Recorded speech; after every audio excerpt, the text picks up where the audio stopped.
Hello everyone. CAPF को target करते हुए हम 10 क्वेश्चन डेली लाते हैं और आज है 19 मार्च 2021। शुरू करते हैं। Question number 1, choose correct statement about ryotwari land revenue system. तो हमने कल जमींदारी सिस्टम देखा था, आज रैयतवारी देखते हैं। करेक्ट बताना है। Okay. A, in this system the peasants और cultivator were not regarded as the owners of land. नहीं।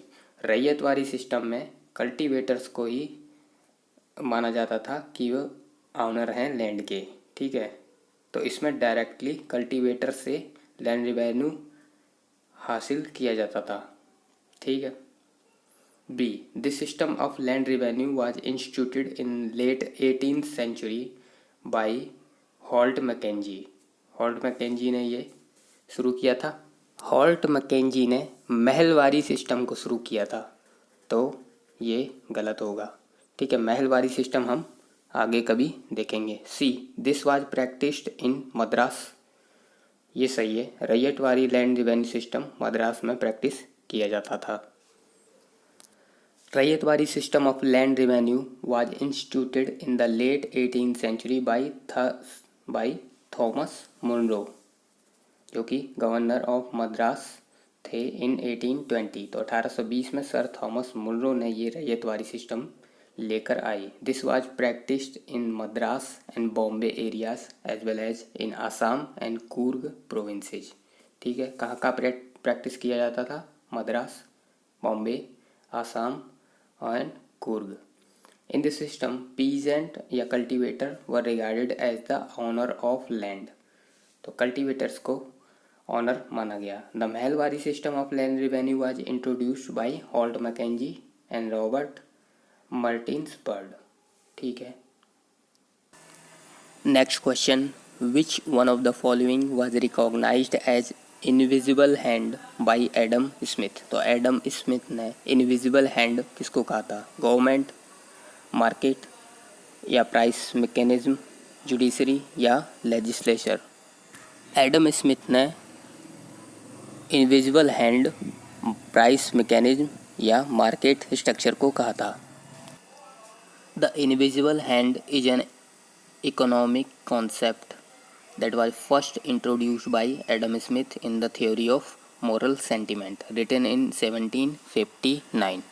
The invisible hand is a metaphor describing the unintended greater social benefit and public good brought about by individuals acting in their own self-interest.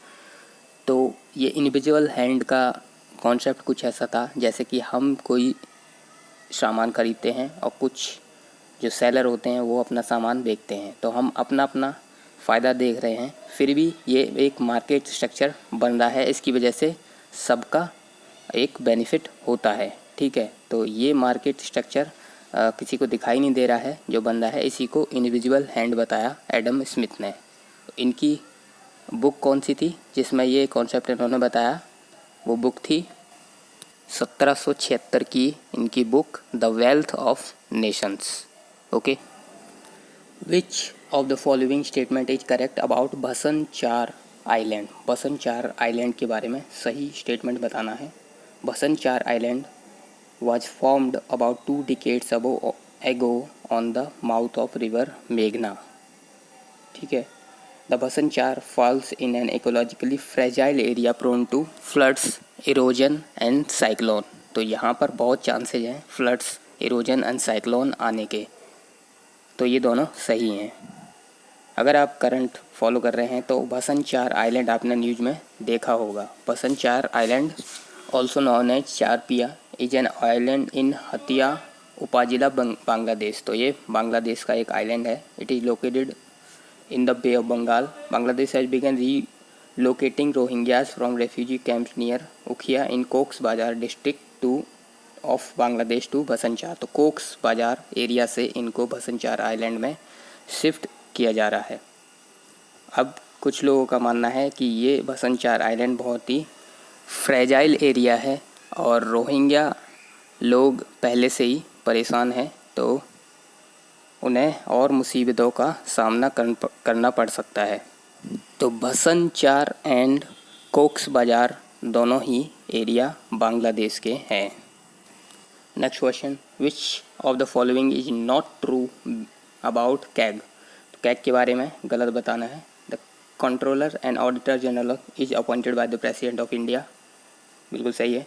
The expenses on the administration of this office including all allowances, salary and pension would be charge to the consolidated fund of India, ये भी ठीक है। Article 148 deals with duties and powers of CAG, देखते हैं। V Narahari Rao was first CAG of India, D सही है। तो फिर गलत कौन सा है? आर्टिकल 148 ये वाला गलत है। ड्यूटीज एंड पावर्स कैग की आर्टिकल 149 में है, ना कि आर्टिकल 148 में। Article 149 deals with duties and powers of the CAG.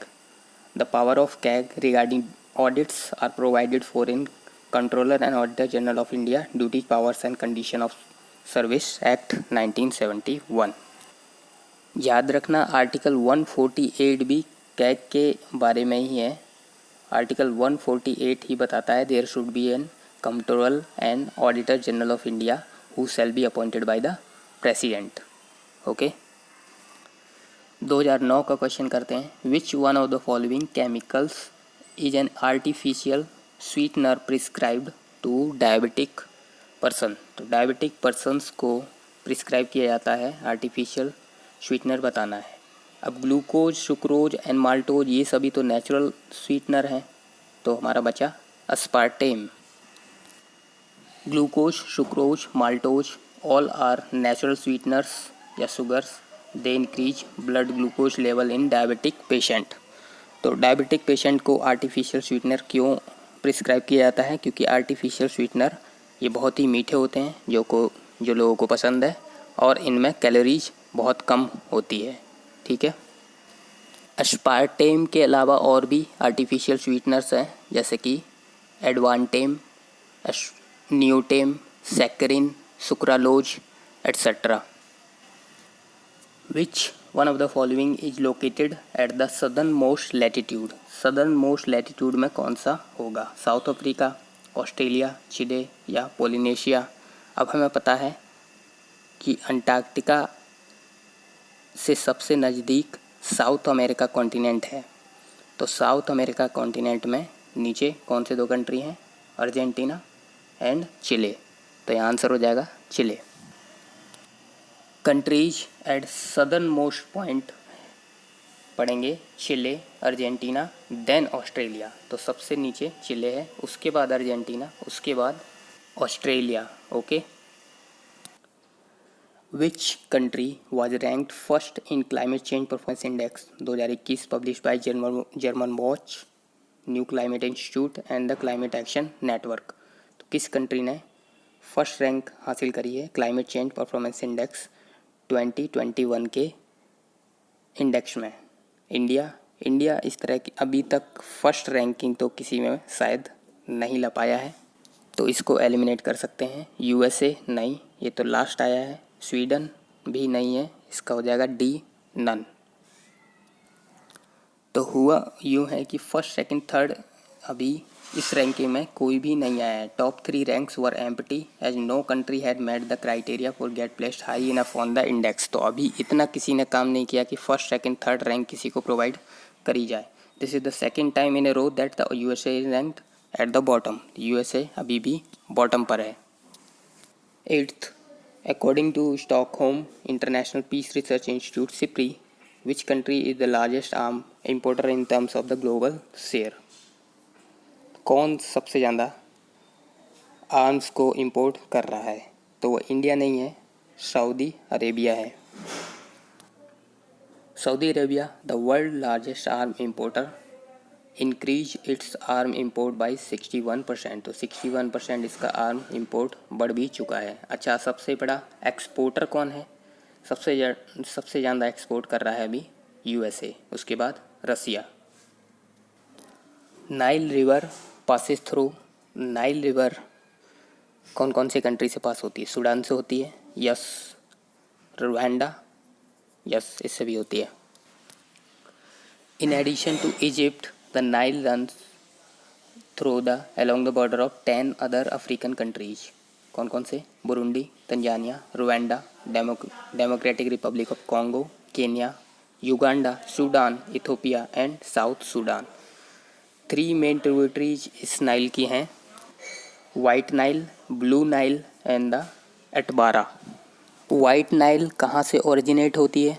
White Nile originate होती है विक्टोरिया लेक से, और ब्लू नाइल ओरिजिनेट होती है लेक ताना से, और ये सभी नाइल रिवर में मिलकर मेडिटेरेनियन सी में गिर जाती हैं। Which country will be the host of 2023 Indian Ocean Island Games? तो कौन सा कंट्री होस्ट करेगा 2023 के इंडियन ओशियन आइलैंड गेम्स? तो यहाँ देखिए, जापान कैसे हो सकता है? ये Indian Ocean Island games host क्यों करेगा? ये तो वहाँ पड़ता ही नहीं है। तो ये है Madagascar. Madagascar replaces Maldives as host of 2023 Indian Ocean Island Games. तो माडागास्कर पहले मालदीव्स करवाने वाला था, अभी माडागास्कर करवाएगा। Madagascar has replaced the Maldives as the host of 2023 Indian Ocean Island Games due to concern over the COVID-19. That is all for today. Thank you.